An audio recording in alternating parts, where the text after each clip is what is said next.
You're listening to the Full Circle Music Show, the why of the music biz. Welcome back to the Full Circle Music Show. It's Chris Murphy, and I'm sitting right beside Seth Mosley. How are you, buddy? I'm good, man. It's a busy week. Lots of good stuff going on over here at the studio. And I'm excited to take just a few minutes out of our schedule to talk to one of our favorite people in the industry, Mr. Steve Ford. Steve has been a guy that I've known for a long time, was one of the first people that I met moving to Nashville in the music business. And we've talked to a lot of people on the creative side so far. We haven't yet talked to anybody on the label side. So you think of the guy that sits in a dark room with a suit in a corner office. That's this guy. Except for not. He actually sits in what is a pretty awesome office. He's a general manager of a label called Centricity Music. Has been pretty massively successful in the past couple of years, or really since they opened. But he is a great leader and speaks to what they look for in a good producer, in a good artist, and in a good team member at their label. So if you're wanting to get involved in the music industry, this is a great episode to listen to. I learned a ton, and I think you will too.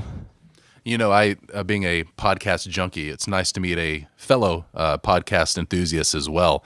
We had some great conversations in the episode, but also talked a lot about our favorite podcast on and off the mic. But just a great guy. It was great to get to know him, and I really appreciate, Seth, you setting this up. Another great interview, and can't wait to listen to it. And you can check out his company at centricitymusic.com, CENTRICITY music.com. They have a lot of great artists that I think you'll dig.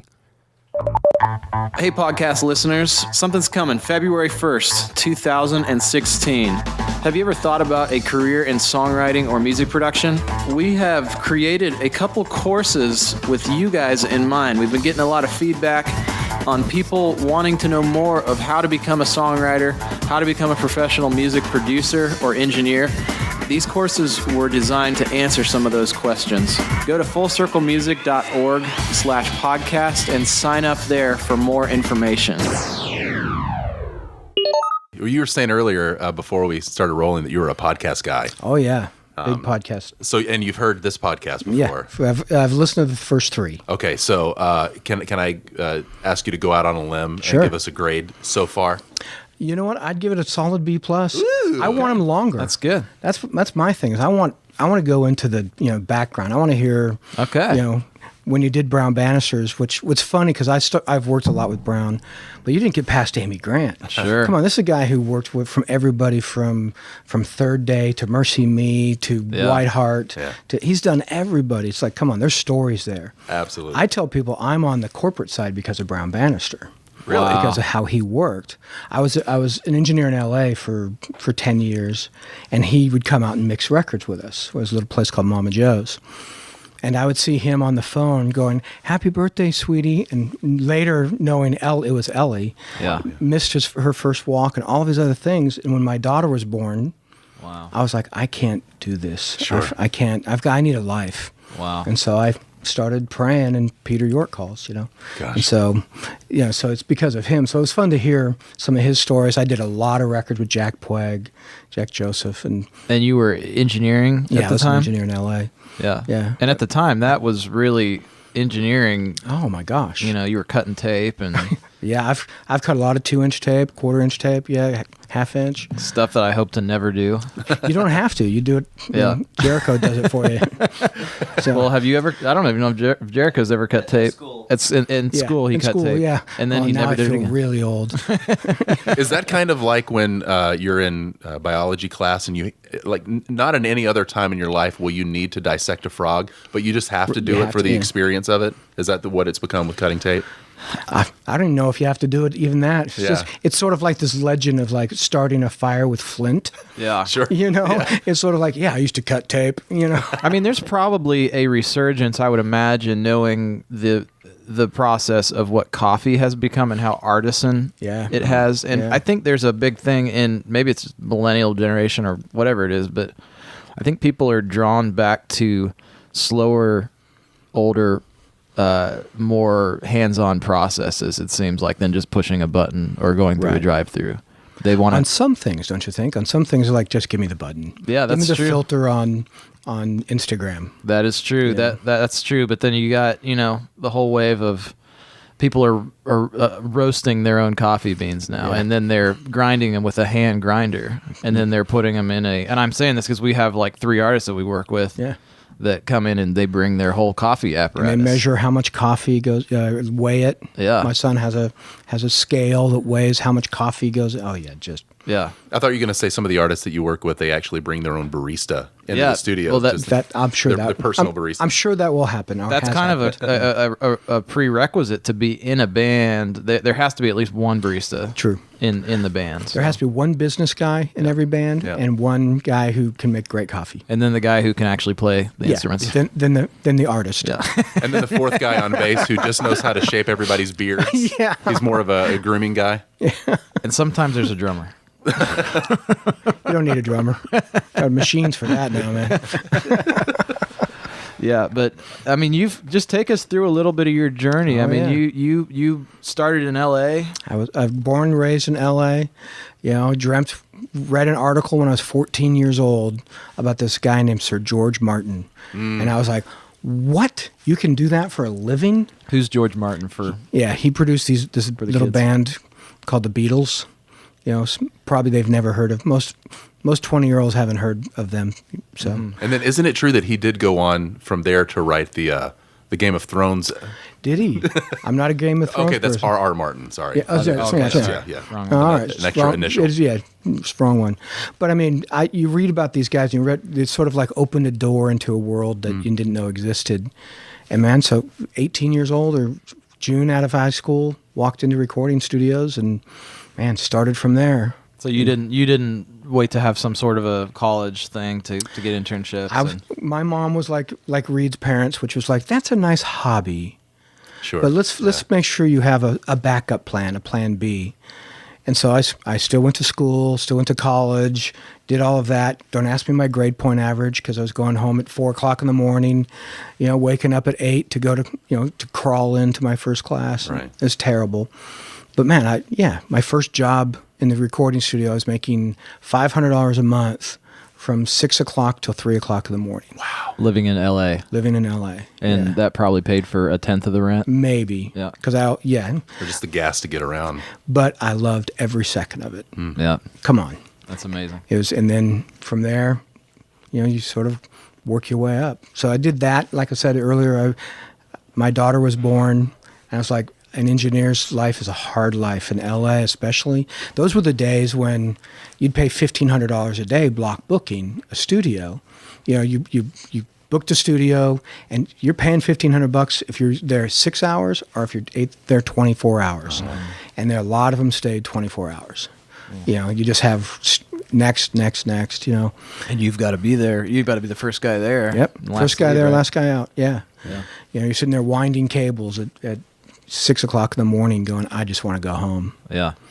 When the bug caught you, from that point until the time that you walked into that first studio and got a job, Yeah. what skills were you harnessing None. or just reading Hungry. liner notes? Yeah, just reading laying on the floor reading and going, if there's one in North Hollywood, and I'd write it down on a piece of paper because I grew up in the San Fernando Valley, and start looking for them. Hey, man, that's where Bill Schnei's studio is, or whatever the studio was, and start.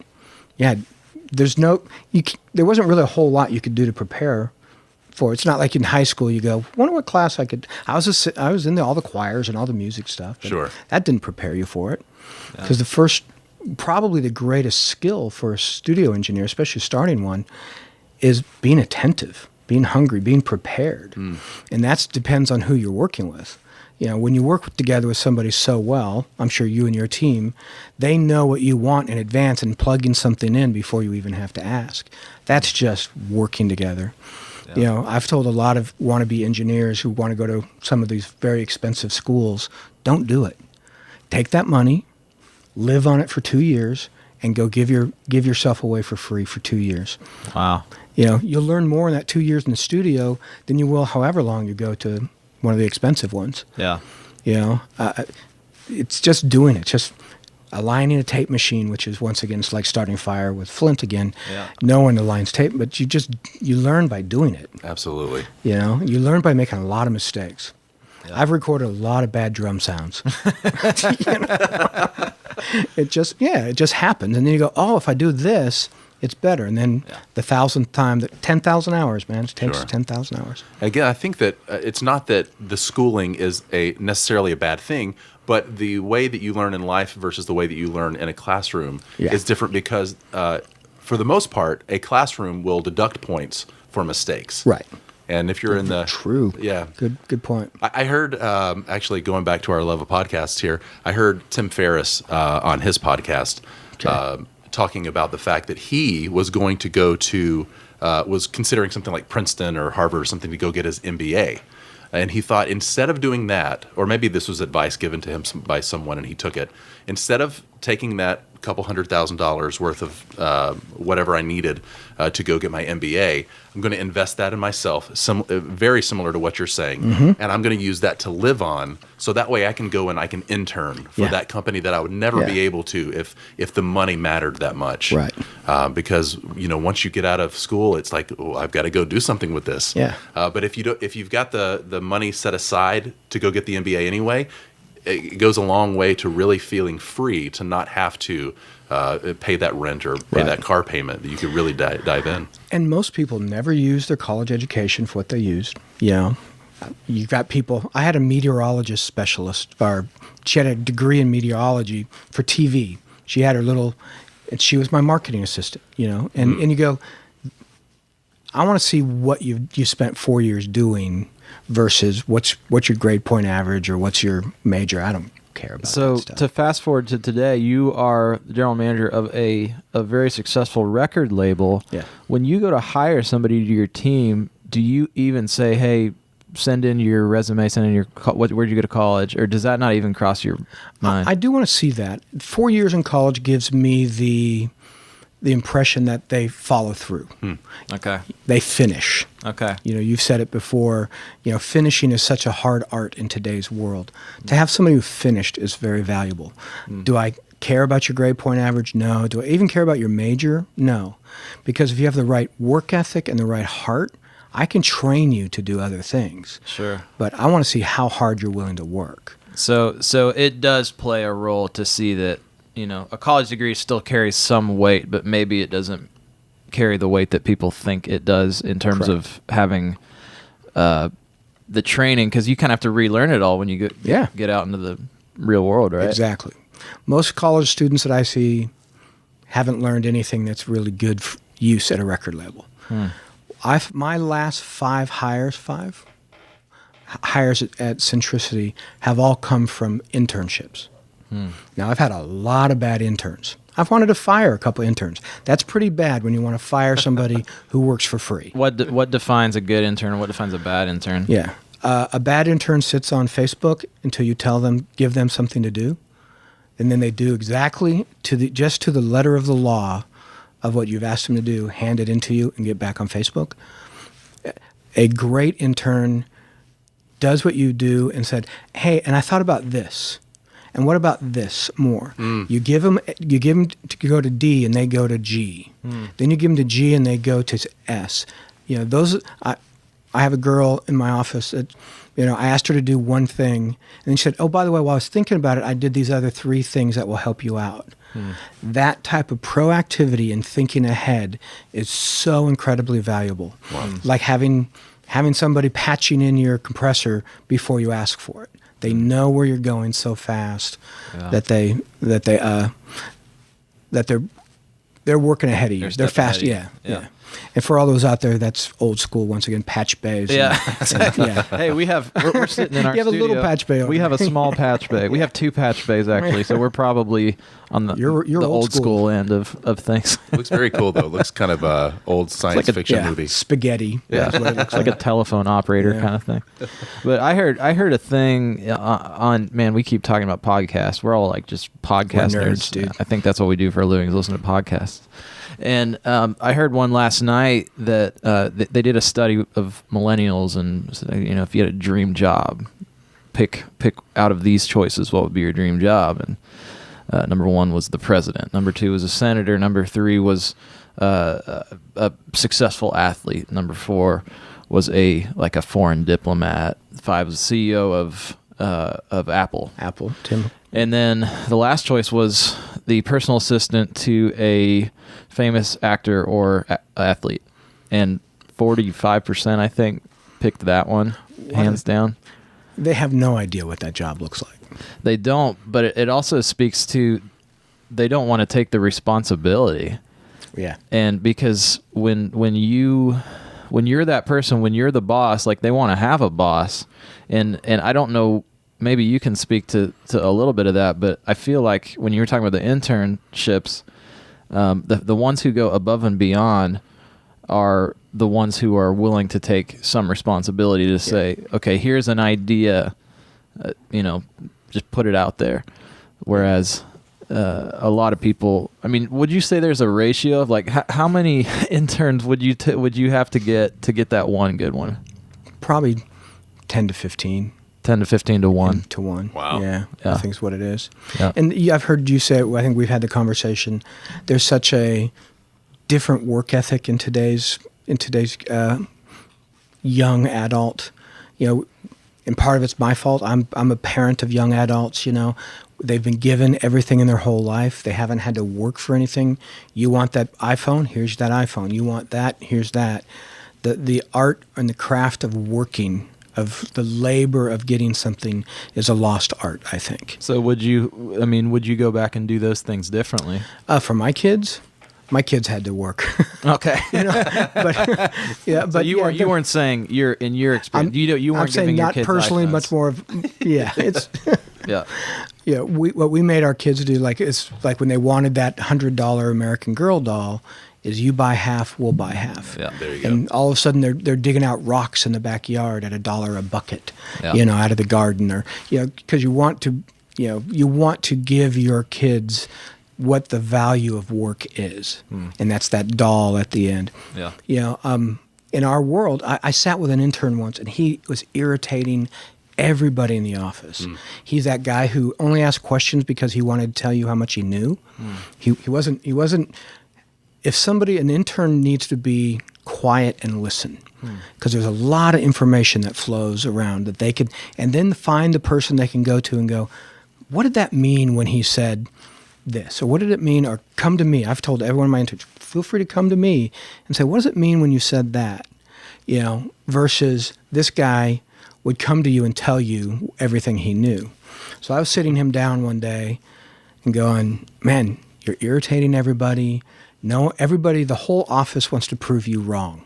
You literally said that. I said that to him. Wow. And later on in this, I'm just, I know I do that. I'm just trying to figure out where I fit and try to find a job where I can make, $120,000 a year to start in the music industry. And I said, you're in the wrong industry, man.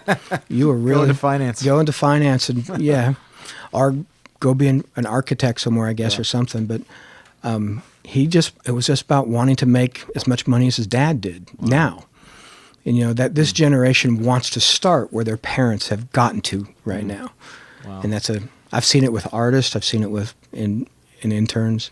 Don't want to drop in the lifestyle that they've become accustomed to. Yeah. No. A luxury once had becomes a necessity.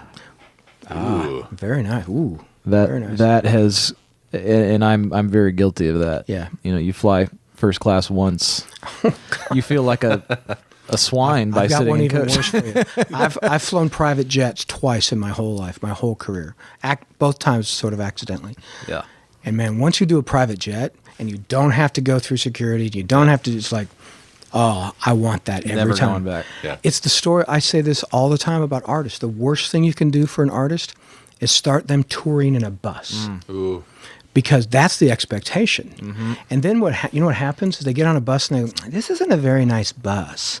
Yeah. And you're like, there are people in vans, like when you were out in a van, to be in a bus, to be able to sleep horizontally would be the greatest thing ever. Yeah, exactly. And you just because you started at this place, and then you get into private jets, and Yeah. Everybody should start. Their first tour needs to be in a Silverado truck. Yeah. And the next one into like a bigger Graduate to a Suburban. Suburban would be great, and then a 15-passenger old old church van that you bought for $5,000 that the left side of the speakers don't work, you know? Yeah. And then you work your way to a Sprinter van, then into a bus. Yeah. You know? Then you're grateful for everything that's better along the way. Yeah. It's more about the process than it is about than anything. Yeah. Getting there. So A wise manager once said his job is to make his artist's life better every year.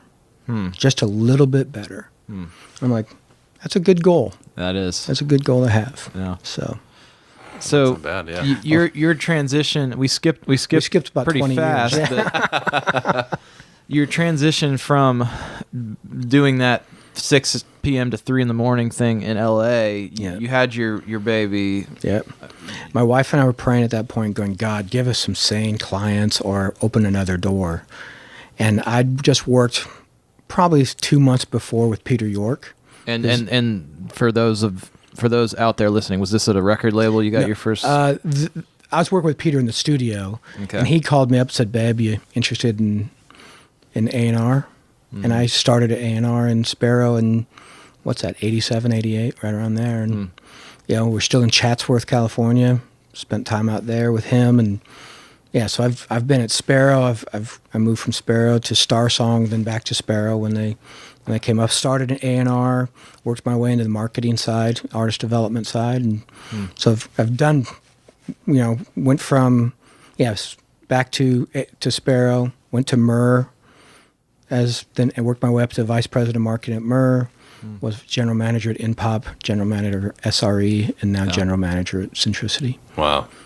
So it's been a long journey. If you'd asked me 25 or 30 years ago, were you going to be general manager of a record label? I would have laughed in your face. It was like, Because no. you didn't think it was attainable, or because you didn't want to have That was job? not the path I was on. Gotcha. I thought I was going to be set. I thought I was going to be producing records and engineering records. And, you know, Jack Puig is still mixing great records out there. And I thought I was going to follow that path. And, you know, God had something very different in mind, which makes me laugh. I was talking to somebody this morning going, I can't believe I've been doing this long.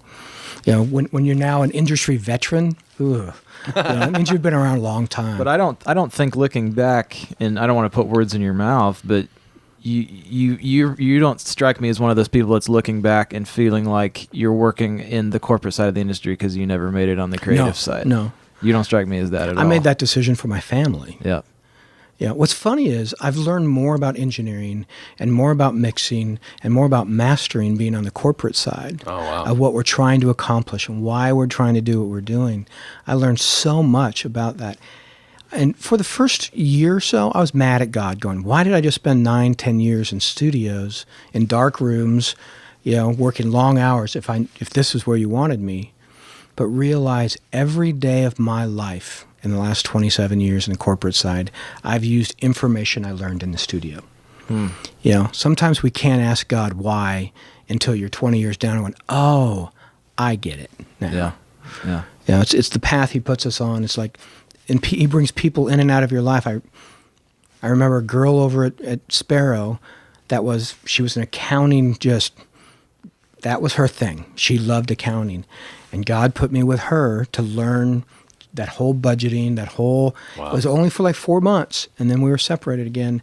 But once again, she changed my perspective in my life for the next 20 years. So you don't know these people that come in and out of your life for a short period of how they're going to impact you. Yeah. No, that's... So, but yeah, I've sort of worked my way. I was one of these strange guys. Everybody wants to be an A&R. I started in A&R and left to go to marketing, and then got back into it as I moved back up into the. But everybody wants to be an A&R guy. Yeah. Hang out in studios and, Sure. and have dinner with artists, you know. Right. Which is not what an A&R guy does. That's, yeah. Well, it's the perception out there. Just like you were saying, exactly. the That's what artist they is going to think. be private jets and Yeah. And for honestly, just if somebody's out there, can you break down what exactly is A&R? What is Sure. that? What is that job? A&R, we lovingly call it airports and restaurants, which is where they do most of those. No. It's artist and repertoire. It's, you know, basically it's looking for artists, finding people that have a seedling of something. Sometimes you don't know what it is. You know, we've all got our standards of what we feel like will lead to success. But finding that, nurturing it, grooming it, taking time. It's sort of the mustard seed put into the ground, pat around, water it, and hopefully something really great grows out of it. Sometimes the plants don't live. Sometimes you have to give them up. But it is basically the music is made by the A&R guy. And like we have, I think, one of the best in the industry at Centricity. When the music's done, he hands the baton over to me, and I go everywhere from there. But it's his job to make sure we have hits, we have songs that work for live or work for on the radio, or an artist that's got a uniqueness to him that fits differently than everything else in the marketplace. And sometimes it's just plain old dumb luck. We've all got those. We're like, well, we thought this person had everything we needed for success, and it didn't work.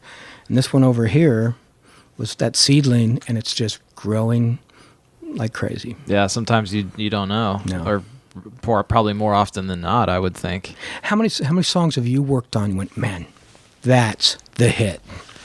I have a memory of I will eat my shoe if this is not good. And I believe I need you owe me a shoe eaten. I'm wearing Nikes right now. Yeah. I have a feeling that this material is not organic. I was going to say, whatever you choose, make sure it's biodegradable. Yeah. I was going to send you a shoe after one particular song. Okay. No, we've all got them, dude. Totally. I think more often than not, and it's honestly becoming a theme on this show, is we're all just kind of winging it. We're all just guessing. Yeah. So my question to that is, I mean, it sounds like there's a lot of responsibility placed on the shoulders of an A&R person. Yeah. They're the one who's finding and nurturing talent and ultimately, overseeing what songs make it on records. I think a lot of the people listening out in our podcast audience, we have a lot of producers and writers and people outside of the music industry, but then there's also probably some people who are just wanting to get in on the music business side, right. And people who maybe want to be in music marketing or be in music management, or maybe do what you're doing some days, run a record label. You've said what you look for in interns. What qualifies a person to be an A&R person? Wow. Interesting. An A&R person you should interview. There's a few A&R guys you should interview. A great A&R person is able to inspire an artist beyond what they've ever thought they could do. A great A&R person knows how to get a good song to a great song. We're no longer in a society that good is good enough. It has to be great. Yeah. A great A&R guy can go, you know what, there's seedlings, or there's moments in here that are really great, but you're missing the mark in these 2 or 3 places. And then coming in and sitting side by side with a producer like you and making sure that, I think, I'm a big movie buff, and an A&R guy sort of like an executive producer on a movie, where you put the team together and then sort of let the team go make the music. Yeah. So it's the right producer for the right songs for the right artists, and then let them shine of where they go. It's very much putting the pieces together. They're not usually playing the music. They don't have to be musicians. They've got to have really good song sense. And I think one of the greatest skills an A&R guy has to know is it's not about them. They've got to know their audience, know what they're making for. Because all of us have a tendency to gravitate towards music that's on the fringe. Because we listen to so much stuff that all of the stuff in the middle starts mucking up. Sure. There's big muck in the middle. So you know what I like? I like this thing way over here or way over there. Where a normal consumer listens to 10 records a year, the middle is the sweet spot for him. So an A&R guy that understands who he's trying to record for is very important. Yeah. Excuse me. No, that's good. And you said that they have to have a great song sense. That is even potentially a sticky situation, because what qualifies one, or why does one person's song sense better than the others? Is that determined by track record? Or is that determined by, and if you've never done A&R before, how do you prove that, hey, I know a hit when I hear one? You know what? our history of A&R, John Mays is a 25 years. Somebody took a chance on him 27 years ago and said, "You're a great musician on the road. Let me bring you in here." Part of his relationship, can they sit and hang with an artist? You've been in these meetings where it's like, can you move an artist from A to Z while making the artist think it's their move? As producers, the same skill set of can you get an artist to bend without knowing that they're bending, or being able to move without. All the artists out there just had like I know they just convulsion. Yeah. And all the producers like, yeah. But that's part of it, of like, how do you get a song that, because you don't want to tell an artist, this song sucks. Mm-hmm. You just want to say, let's work on the chorus. The chorus isn't paying off hard enough. Let's make it lift better. Let's make it shine, whatever it may be, moving them away from, I love this is my baby, it's beautiful, to let's keep working on this song. So it sounds like it maybe starts with who they are as a person. Are they a good hang? Are they a servant? Yep. And then the music kind of just follows, and that taste follows. Yeah. Our young A&R guy over there, he went through our radio department. So he was listening to radio hits. And part of it is, there's a marketing guy named Roy Williams. I went to a seminar with him, and he said he has a friend that works at a general market record label, and he's the guy they go to pick all the singles. It's like, how did you learn this? And the guy basically said, since I was 5 years old, every week I'd get my allowance, and I would go buy the number one song in America. And so for his whole life, he poured into himself hits. This is what a hit sounds like. This is what a hit sounds like. This is what a hit sounds like. And so that's pretty good wisdom right there. Yeah. And so at a certain point you go, you've got to be able to, you got to know our music. You got to listen to our music. You got to know what a hit sounds like. I've heard a lot of kids come through going, I hate listening to Christian radio. Then why are you in Christian music? How many people in country music go, I'm in country music, but I hate country music? Get out. Yeah, sure. You're not going to succeed. But they almost wear it as a banner that I hate Christian radio in our marketplace. We have an open concept office. I'll try to listen to 2 hours of Christian radio every day in my office. And if I'm listening to it, everybody in my office is listening to it too. More for, this is what a hit sounds like. This is what radio sounds like. If you're trying to meet a need at radio and you don't know what they're playing, how can you meet the need? So I digress, sorry. No, that's gold. That's all gold. I think you nailed it in your earlier podcast. You've said this is a servant industry. Yeah. It really is. And in my life, it took me a while to figure out what my calling was. I knew I wasn't an artist, but God, what does that mean? And I was walking through Exodus with my kids when they were very young, and hit Exodus 17, where God says to Moses, they're out of Israel, or they're out of Egypt, heading towards the Promised Land, and they hit the Amalekites. God calls Moses up to the hilltop, arms up in the air, he wins, arms down, they lose. But what I never caught to me until I was reading it, Moses took two people along with him, Aaron and Hur.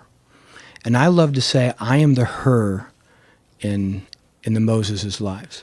It's my job. What Hur was up there to do is to hold Moses' arms up. That's all he did.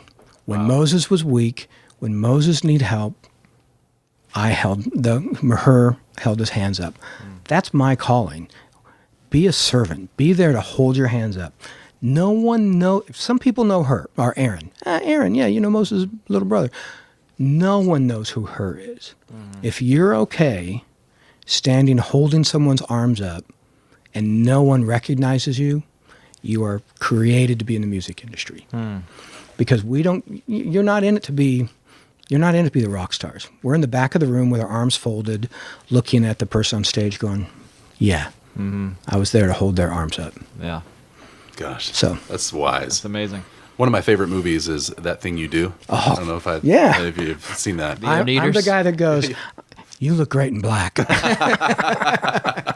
Has anyone told you that? You look great. But yeah, one of my favorite characters in the movie, and they're filled with them.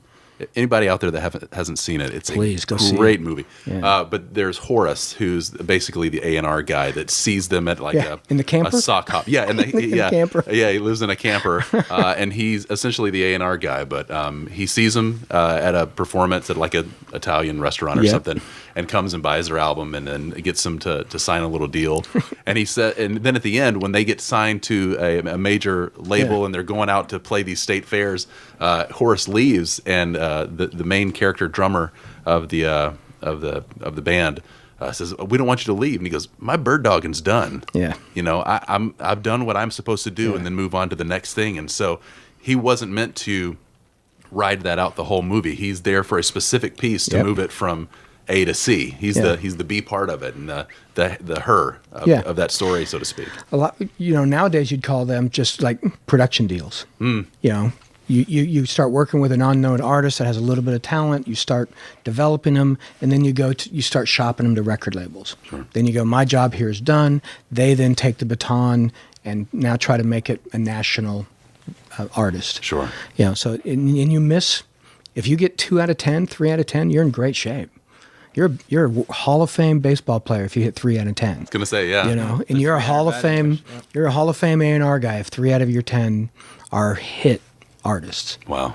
You always have it's a cycle. You have the young artists going up. You have the artists at their peak, and then you have some that are on their way down. And you've got to keep that circle going, because any artist that's been at the top is going to be past its peak and slowly work its way down. And you've got to have the new artists coming up behind to grow into. Wow. So it's a continual cycle of in the music industry. The circle of life in music would be that. Sure. I had a mentor, Scott Lindsay, if you're listening, I'm about to talk about you. But he always talked about that life in the ministry or in a career is kind of like looking at life or the people that you interact is like you're watching a parade go by. Yeah. There are things that are right in front of you.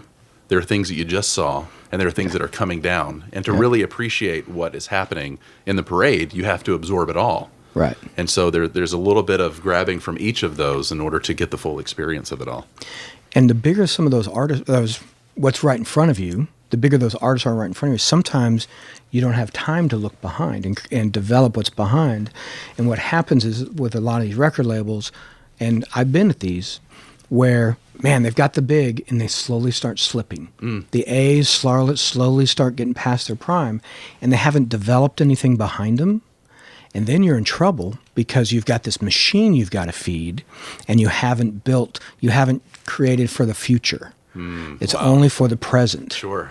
And so, every A&R guy wants to sign, but, at some of these big labels, the big artists, the A's are so big, that's all they're paying attention to. Absolutely. And we've all seen it.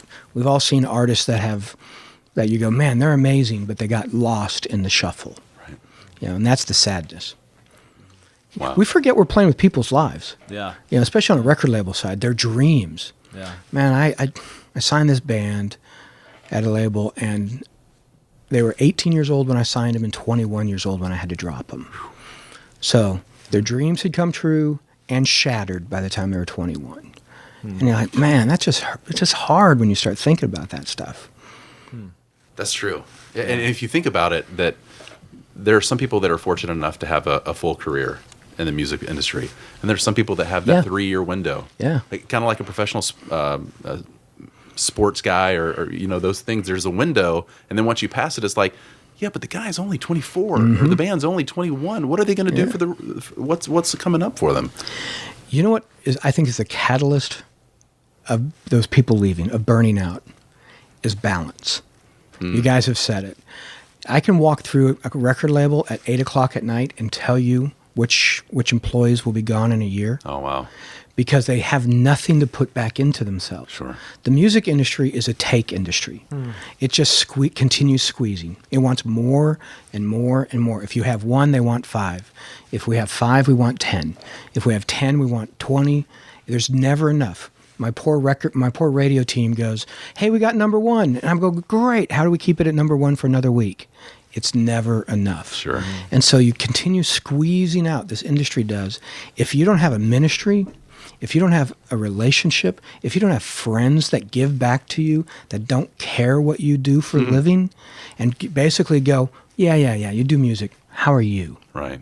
You know, if there's not nursing students at your college that you go to that are your friends, you're gonna burn out because there's nothing giving back. There's no one pouring into you.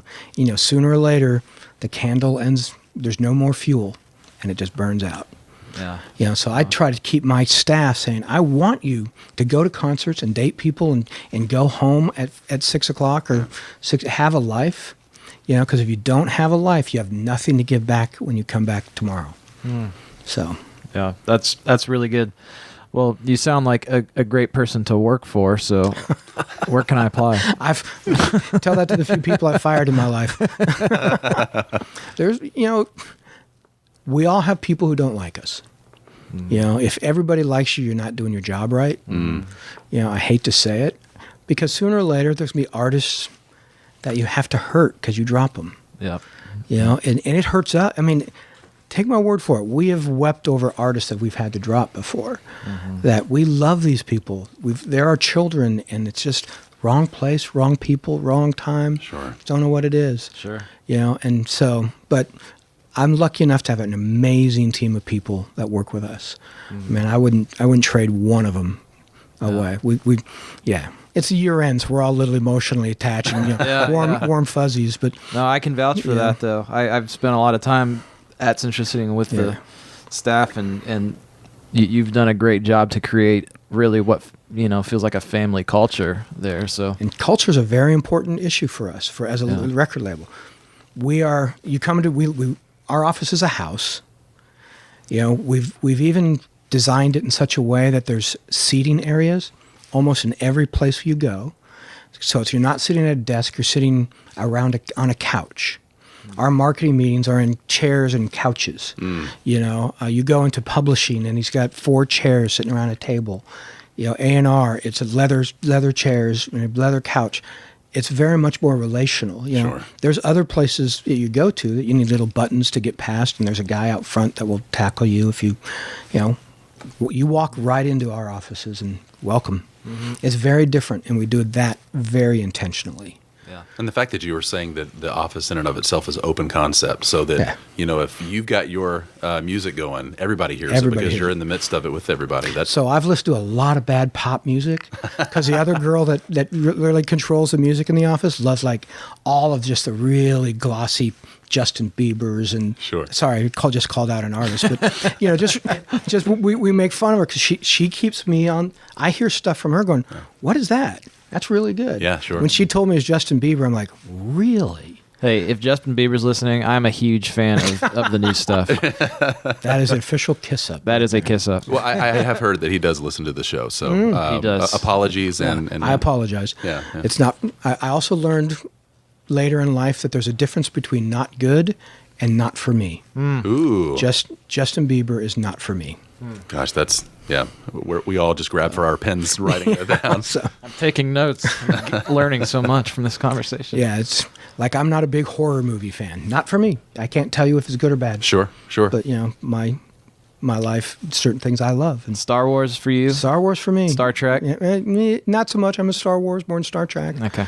You know, so my kids are very much into the old Star Wars or Star Trek. They can quote you Tribble episodes. And, Well, you know what? That is so wise. I wanted to quickly mention that. I know that we need to let you get on with your day, but it is so wise to say not good versus not for me. Yeah. Because oftentimes, again, your path that you have gone down in the music industry was not one that you could have foretold. No. And so you have had to work with people or artists or maybe even industries or styles of music that maybe for your personal taste are not necessarily correct. You know, you could really be in love with it, or you could be there because it was something that you felt that was important to the world, but you didn't necessarily like. Sure. The Justin Bieber or whatever was going on, but you're not saying that that's a bad thing. It's just it's not for me. Right. And so sometimes you have to do the not for me, even though you have to get up and go to work. You're trying to market that record. Absolutely. You're trying to sell a lot of those records. You know, what's we're privileged enough that we get to know the artist a little bit better. So what you try to do is to find the thing you do love about that artist. I don't love their music, but I sure love that he's a reader, or that she loves movies. Something that find a connection that can drive that, even when you listen to it and you go, I don't like this. Is this good? Well, I'm guessing that by the time you go through all the process to sign an artist, you've already, if you didn't have something you loved about them, you wouldn't probably sign them. Correct. We even talk about, does the artist fit our culture? Because we are such a relationship driven, relationship being one of our core values within our company. If we don't want to have them over our house for dinner, then why are we signing them? Maybe we're not the right place for them. Yeah. And that doesn't make them bad. Sure. Or us bad. It just means we're not, you can't marry everybody you date, you know? Sooner or later, you've just got to pick the ones or twos. That's, depending where you're, monogamy, it's overrated. So 2000. So. Well, thanks so much for joining us on the show today. To leave the audience with, because it's a question that I always think about working in the music business. Where do you feel like we're at today? There's definitely a lot of doom and gloom out there. There's a lot of music streaming is killing the industry. How are labels making money? How are artists supposed to make money? How are songwriters supposed to make money? What is the hope in the music business today that keeps you on the path of doing what you're doing? There's a spiritual side to that and a financial side to that. The spiritual side is we get notes sent to us, artists do, and going, this song changed my life. Wow. I had to pull over because I was crying in my car because it connected at such a deep level. We're in an industry that really we're distinguished by our lyrical content. And that lyrical content can cut to the heart like nothing else. That feeds us. That drives us. If you're not moved to tears when you get some of these letters, you should probably think about another industry. On the corporate side, on the business side, as long as people are still listening to music and wanting to hear music, and there will be people like us needed. There'll always be artists who can make music but don't know how to get out of their bedroom with that music. Don't know, how do I get it to people? How do I get them to listen to it? There's so many opportunities in today's world to do. You can make records for $1,500 where you couldn't get the old studio I worked at for a day for that. Wow, yeah. There's lots of opportunities, but as long as we need to move from amateur to professional for producers and engineers. We need the Reed Shippens of the world. We need the Seth Mosleys. We need those Pete Brown Bannisters, producers, to make great records that are world class. Most people can't do that in their bedroom. Listen to the first song you ever wrote or the first record you ever produced compared to what you're doing now.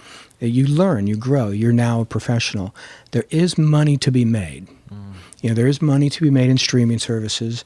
When we break out our digital to physical. Now, if you were a physical retailer, I'd be worried because people aren't buying physical anymore. We're seeing those numbers continually drop. Where streaming has hit the business side more than anything else is on the physical sales and on the digital albums. Both of those are continuing to drop in our numbers. But streaming, whether it be Spotify, Apple Music, Pandora, YouTube, are all growing in numbers. But because you make so much less, the numbers have to be so much more. Sure.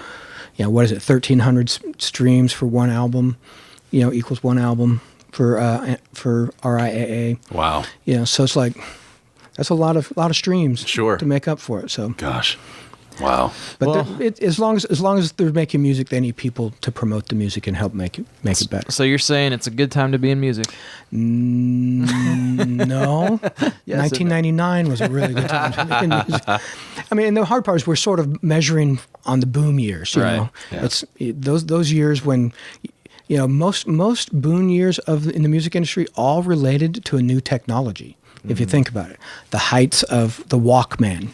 helped. When you can make a portable 1960s or 50s, that thing you do, transistor radios changed how people consumed music.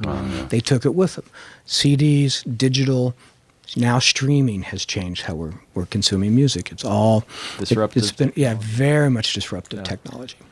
Well, it's a fascinating conversation, and again, wish we could do it all day. I could sit here all day. Yeah, absolutely. It goes by way too fast. It does. Yeah. Well, thanks so much for joining us. I appreciate it. Need to have you again sometime. Make me sound good. And Jericho. labels. How do we find your label? What's Centricitymusic.com is where we're at. Go check it out.